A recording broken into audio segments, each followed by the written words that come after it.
Hi guys, আশা করি তোমরা সকলে ভালো আছো। আজকে আমরা চলে এসেছি কোষ বিভাজনের দ্বিতীয় পর্বে। তো কোষ বিভাজনের প্রথম পর্বে আমরা আলোচনা করেছিলাম এমাইটোসিস নিয়ে। আজকে আমরা আরো কিছু ইম্পর্টেন্ট জিনিস দেখবো যেগুলা বিভিন্ন ধরনের প্রতিযোগিতামূলক পরীক্ষায় চলে আসে। তো এই টপিকটা হলো কখনোই বিভাজিত হয় না এমন কোষ। এগুলো তোমাকে জানতে হবে, এটা একটা স্টার টপিক। তাহলে ধীরে ধীরে শুরু করা যাক। প্রথমে আছে পেশিকোষ। পেশিকোষের মধ্যে অন্যতম একটা পেশিকোষ হলো আমাদের হৃৎপিণ্ডের পেশিকোষ তথা হৃৎপেশিকোষ। এই হৃৎপেশিকোষকে ইংরেজিতে কি বলে? হৃৎপেশিকোষকে ইংরেজিতে বলে কার্ডিয়াক মাসেল সেল। তারপরে আসো স্নায়ুকোষ। আমাদের স্নায়ুকোষের নাম কি? আমাদের স্নায়ুকোষের নাম নিউরন। এই নিউরনটা বিভাজিত হয় না কেন?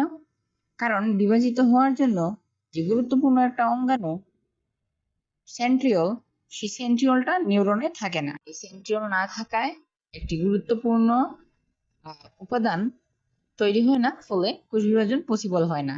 এটা পরবর্তীতে জানবা, পরবর্তীতে আরো বিস্তারিত জানবা। এখন আসে পরিণত জনন কোষ বা গেমিটে। আমরা জানি কি জনন কোষ বা গেমিট হলো শুক্রাণু আর ডিম্বাণু। তো আমাদের যে এই শুক্রাণু আর ডিম্বাণু এগুলো কিন্তু বিভাজিত হয় না। আচ্ছা বলো তো কোন কোষগুলো বিভাজিত হয়? যেগুলোর সংখ্যা বৃদ্ধির প্রয়োজন হয়, যেমন আমাদের দেহকোষ সংখ্যা বৃদ্ধির প্রয়োজন, কারণ আমাদের দেহটাকে বড় হতে হবে। কিন্তু এই যে শুক্রাণু ডিম্বাণু এগুলোর তো বিভাজনের কোনো প্রয়োজন নাই যে সংখ্যা বৃদ্ধি করতে হবে, এমন কোনো বাধ্যবাধকতা নাই। একটা শুক্রাণু এবং একটা ডিম্বাণু হলেই হয়। তো এদের বিভাজনের প্রয়োজন নাই, তাই এগুলো বিভাজিত হয় না। আমরা জানি কি এই যে আমাদের শুক্রাণু ডিম্বাণু উভয়ই হ্যাপ্লয়েড। আচ্ছা, তাহলে এখানে একটা জিনিস খেয়াল করো, এই যে পরিণত ওয়ার্ডটা, এই পরিণত ওয়ার্ডটা এবং এই পরিণত মানেই স্থায়ী, এই ওয়ার্ডগুলা মানে এই পরিণত যা গেমিট, রক্তকণিকা, উদ্ভিদ কোষ যা কিছু আছে সবগুলা পরিণত হতে হবে, পরিণত হলে এগুলা বিভাজিত হবে না। তো এই যে রক্তকণিকা, রক্তকণিকা গুলোকে রক্তকোষ বলা হয় না কেন? কেন কোষ বলা হয় না? কারণ এগুলো বিভাজিত হয় না। কোষটা কিন্তু বিভাজিত হয়, সরি ক্রস দিয়ে ফেলছি, কোষটা বিভাজিত হয়, এই রক্তকণিকা গুলা বিভাজিত হয় না। বিভাজিত না হয় এদেরকে কণিকা বলে, যদি বিভাজিত হইতো তাহলে এদেরকে রক্তকোষ বলতো। আশা করি এটা ক্লিয়ার করতে পারছি। এতটুকু বুঝতে পারলে পরের লাইনটাতে একটু লক্ষ্য করো।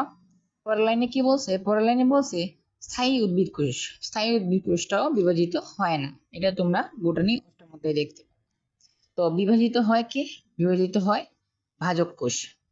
এই ভাজক কোষগুলা মিলে ভাজক টিস্যু এবং স্থায়ী কোষগুলা নিয়ে স্থায়ী টিস্যু গঠিত হয়। তারপরে দেখো রক্তকণিকার লাইনটাতে একটু দেখো। এখানে কিন্তু বলা হয়েছে যে সকল রক্তকণিকা। তোমরা এখানে আরবিসির কথা শুধু জানো হয়তো। তো এখানে সকল রক্তকণিকাই প্রযোজ্য। এই সত্যটাতে কোন রক্তকণিকাই বিভাজিত হয় না। বিভাজিত হয় না বলে এ থেকে কি বলে? এদেরকে রক্তকণিকা বলে, রক্তকোষ বলে না। ঠিক আছে, আশা করি এই স্লাইডটা তোমাদের সবার ক্লিয়ার। এই স্লাইডটা ক্লিয়ার থাকলে আমরা পরবর্তী স্লাইডে যাব। তো দেখো এখানে কিসের কথা বলছে? এখানে বলছে যে দ্রুত বিভাজিত হয় এমন কোষের কথা বলছে। আমরা আগের স্লাইডে দেখে আসছিলাম যে বিভাজিত হয় না এমন কোষ, আর এখন দেখতেছি যে দ্রুত বিভাজিত হয় এমন কোষগুলা কি কি। তো নিচে তিনটা কোষের নাম দেওয়া আছে, তিন ধরনের কোষ, তিনটা না তিন ধরনের কোষ। আচ্ছা, এই কোষগুলো সম্পর্কে আমরা এখন বিস্তারিত জানবো। শীর্ষ কোষ, মেরিস্টেম বা ভাজক কোষ। ভাজক কোষটা বিভাজিত হয়, তোমাকে আমি আগের স্লাইডে এই যে এখানে বলছিলাম। তো তোমাকে মনে রাখতে হবে এটা একটু দ্রুত বিভাজিত হয় ভাজক কোষটা। তো এই ভাজক কোষকে আবার মেরিস্টেম কোষও বলা হয়, ইংরেজি নাম।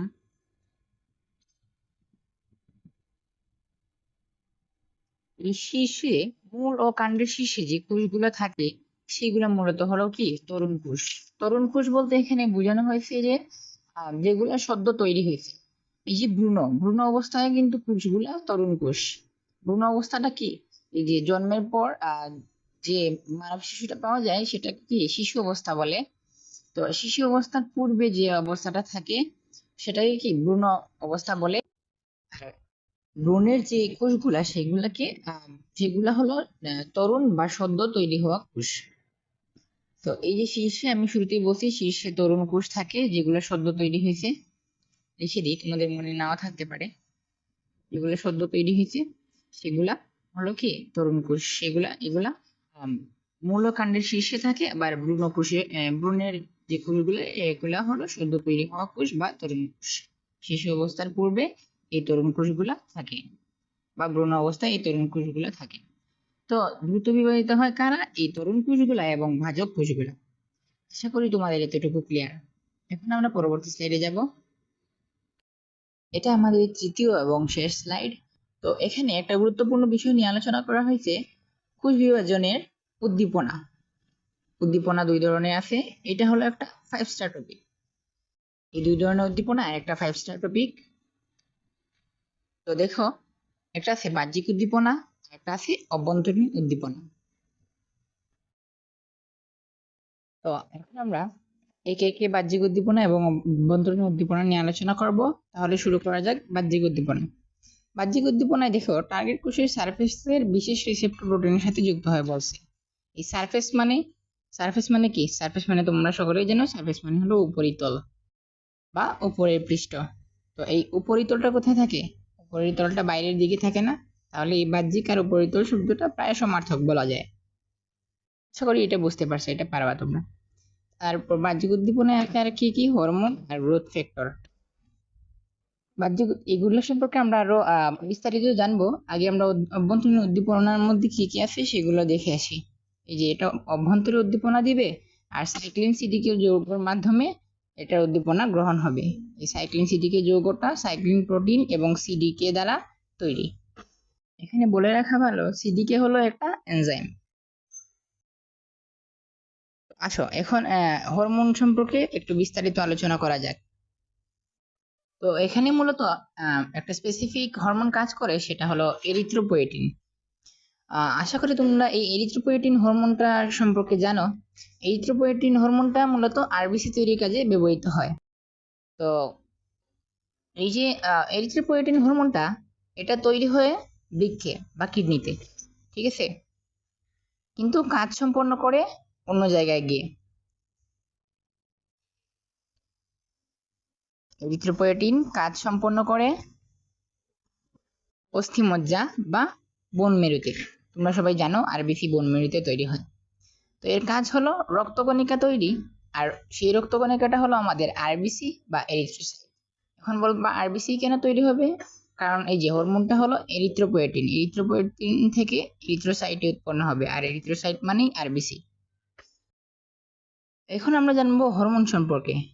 আশা করি তোমাদের সবার হরমোনের সংজ্ঞাটা মনে আছে, যে হরমোন একটা রাসায়নিক উপাদান যেটা তৈরি হয় এক জায়গায়, কাজ করে গিয়ে আরেক জায়গায়। এই যে তৈরি হয়েছে এক জায়গায়, কাজ করতেছে আরেক জায়গায়।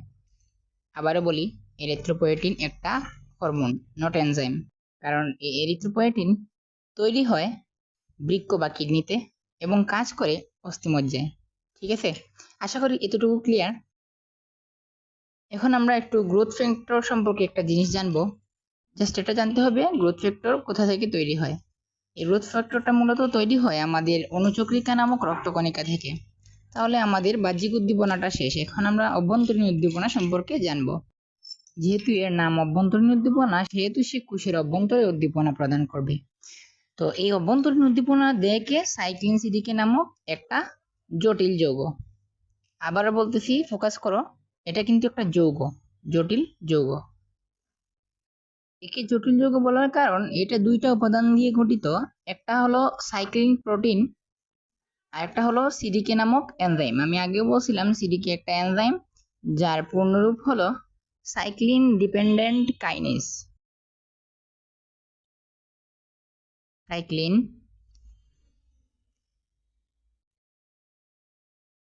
ডিপেন্ডেন্ট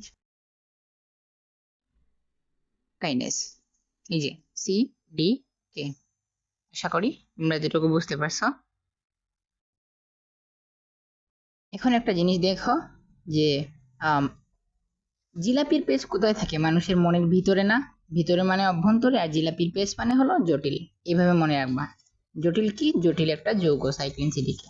আর বাহ্যিক উদ্দীপনার ক্ষেত্রে মনে রাখবা বাকি সব, বাকি যা কিছু আছে উদ্দীপনার ক্ষেত্রে, বাকি সব হলো বাহ্যিক, আর অভ্যন্তরীণ হলো জটিল যৌগটা, সাইক্লিন সিডিকে যৌগ। আজকে এতটুকুই ছিল।